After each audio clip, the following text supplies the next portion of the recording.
ក្នុងពេលបច្ចុប្បន្នតាក់ទងទៅនឹងអត្រាការប្រាក់របស់សហរដ្ឋអាមេរិកគឺរក្សានៅក្នុងកម្រិត 4.00% សម្រាប់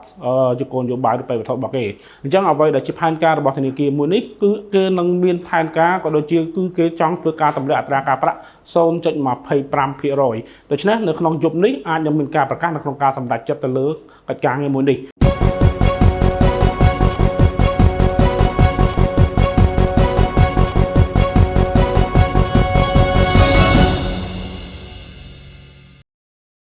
ជំរាបសួរបងប្អូនអរគ្នាជួបគ្នានៅក្នុងកម្មវិធីវិភាគព័ត៌មានប្រចាំថ្ងៃរបស់ក្រុមហ៊ុន GFG Investment ជួបជាមួយនឹងខ្ញុំគុណណាន់នៅថ្ងៃទី10ខែធ្នូ2025នេះខ្ញុំនឹងធ្វើការចែកម្លែកជូននៅព្រឹត្តិការណ៍ព័ត៌មានក៏ដូចជាអាប់ដេតទៅលើបម្រែបម្រួលទៅលើតម្លៃទីផ្សារផងដែរជាមួយនឹងតម្លៃហាងឆេមាសដែលយើងឃើញថាការពីម្សិលមិញទំហំនៅក្នុងការប្រែប្រួលគឺត្រឹមតែ$51តែប៉ុណ្ណោះនៅក្នុងមួយអោនដែលវាបានឡើងចុះនៅក្នុងចន្លោះតម្លៃ$4170ទៅតម្លៃ$4221នៅក្នុងមួយអោនផងដែរហើយបើយើងគិតជាតម្លឹងគឺវាប្រែប្រួលត្រឹមតែ$61ក្នុងមួយតម្លឹងដែលវាបានឡើងចុះនៅក្នុងចន្លោះតម្លៃ$5024ទៅតម្លៃ$5085នៅក្នុងមួយតម្លឹងអូខេអញ្ចឹងយើងក៏សង្កេតឃើញដែរថាតកតនបំរែបំរួលរបស់ទីផ្សារមាសវានៅតែប្រែប្រួលនៅក្នុងកម្រិតមួយ sideways ឬក៏យើងអាចនិយាយបានថានៅតែប្រែប្រួលនៅក្នុងស្ថានភាពមួយស្ងប់ស្ងាត់អញ្ចឹងការដែលស្ងប់ស្ងាត់នៃទីផ្សារមាសបែបនេះគឺវាកំពុងតែរងចាំទៅលើព្រឹត្តិការណ៍ធំដែលមាននៅចំពោះមុខហើយក៏ជាអ្វីដែលយើងតែងតែនិយាយនៅក្នុងវីដេអូមុនៗផងដែរគឺតកតងទៅនឹងព្រឹត្តិការណ៍នៅក្នុងការសម្រេចអត្រាការប្រាក់របស់ធនាគារកណ្ដាលរបស់សហរដ្ឋអាមេរិកអញ្ចឹងយើងសង្កេតឃើញថារយៈពេលចុងក្រោយនេះគឺទីផ្សារហាក់បីជាប្តីផ្ដួលឬក៏ផ្ដោតតែលើព្រឹត្តិការណ៍តកតងទៅនឹងការប្រជុំសម្រេចទៅលើអត្រាការប្រាក់របស់ធនាគារកណ្ដាលអញ្ចឹងនេះហើយដែលជាអ្វីដែលនឹងមានឥទ្ធិពលទៅលើទីផ្សារមាសហើយព្រឹត្តិការណ៍នេះក៏នឹងចូលខ្លួនមកអង្រួនទីផ្សារមាសនៅក្នុងយប់នេះតែម្ដងនៅវេលាម៉ោង2រំលងអាធ្រាត្រដែលឈានចូលដល់ថ្ងៃថ្មីគឺថ្ងៃប្រហ័សអញ្ចឹងនៅក្នុងពេលវេលានេះហើយដែលតម្លៃមាសអាចនឹងមានការប្រែប្រួលចាក់ចេញពី0ឬក៏ចាក់ចេញពីតំបន់ sideways ដែលតម្លៃមាសនៅក្នុងពេលបច្ចុប្បន្នគឺវាបានប្រែប្រួលនៅក្នុងចន្លោះត្រឹមតែ$40ទៅ$50តែប៉ុណ្ណោះមុនពេលដែលនឹងចេញផ្សាយទៅលើតាក់ទងនឹងការសម្រេចចិត្តរបស់ធនាគារកណ្ដាលរបស់សហរដ្ឋអាមេរិកអញ្ចឹងយើងមកជជែកគ្នាតាក់ទងនឹងរឿងរ៉ាវធនាគារកណ្ដាលរបស់សហរដ្ឋអាមេរិកអញ្ចឹងនៅក្នុងពេលបច្ចុប្បន្នតាក់ទងនឹងអត្រាការប្រាក់របស់សហរដ្ឋអាមេរិកគឺរក្សានៅក្នុងកម្រិត 4.00% សម្រាប់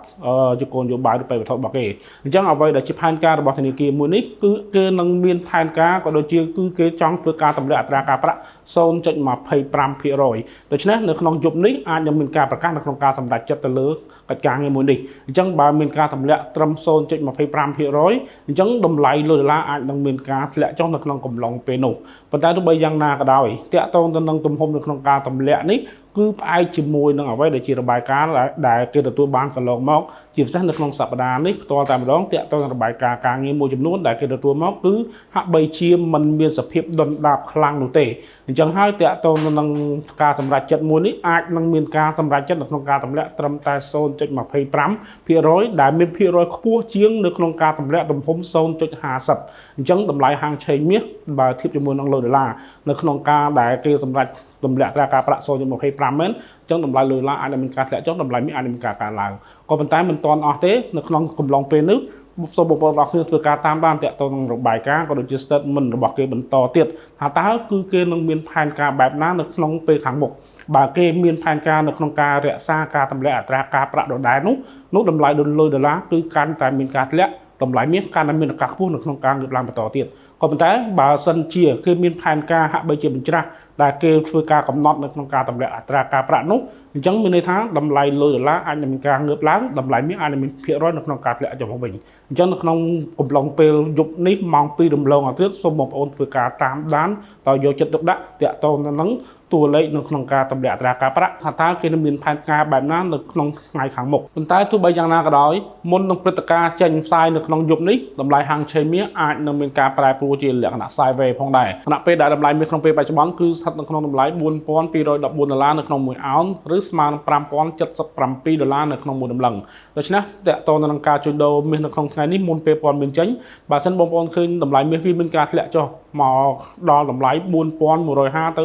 4160 ដុល្លារនោះគឺជាតម្លៃល្អដែលបងប្អូនអាចធ្វើការទិញឡើងបានប៉ុន្តែបើសិនជាឃើញថាវាមានការហក់ឡើងខ្លាំងរហូតដល់តម្លៃ 4250 ទៅ 4260 ដុល្លារនៅក្នុងមួយអោនោះក៏ជាតម្លៃល្អដែលបងប្អូនអាចធ្វើការលក់បានផងដែរប៉ុន្តែសូមធ្វើការប្រុងប្រយ័ត្នដោយសារតែនៅក្នុងថ្ងៃនេះគឺនឹងមានព្រឹត្តិការណ៍ធំអាចនឹងរួនទីផ្សារអាចឲ្យវាមានការប្រែប្រួលខ្លាំងផងដែរអរគុណបងប្អូនអរគុណដែលបានទស្សនាវីដេអូមួយនេះតាំងពីដើមរហូតដល់ចប់សម្រាប់ព័ត៌មានបន្ថែមក៏ដូចជាចំណេះដឹងផ្សេងៗទាក់ទងនឹងការវិនិយោគលើទីផ្សារមួយនេះសូមធ្វើការទំនាក់ទំនងមកកាន់ក្រុមការងារតាមរយៈលេខទូរស័ព្ទក៏ដូចជា page របស់ក្រុមហ៊ុនហើយដើម្បីទទួលបាននូវព័ត៌មានថ្មីៗទាន់ព្រឹត្តិការណ៍ទីផ្សារសូមបងប្អូនធ្វើការ join Channel Telegram ដែលមាន link នៅខាងក្រោមសូមអរគុណសូមជម្រាបលា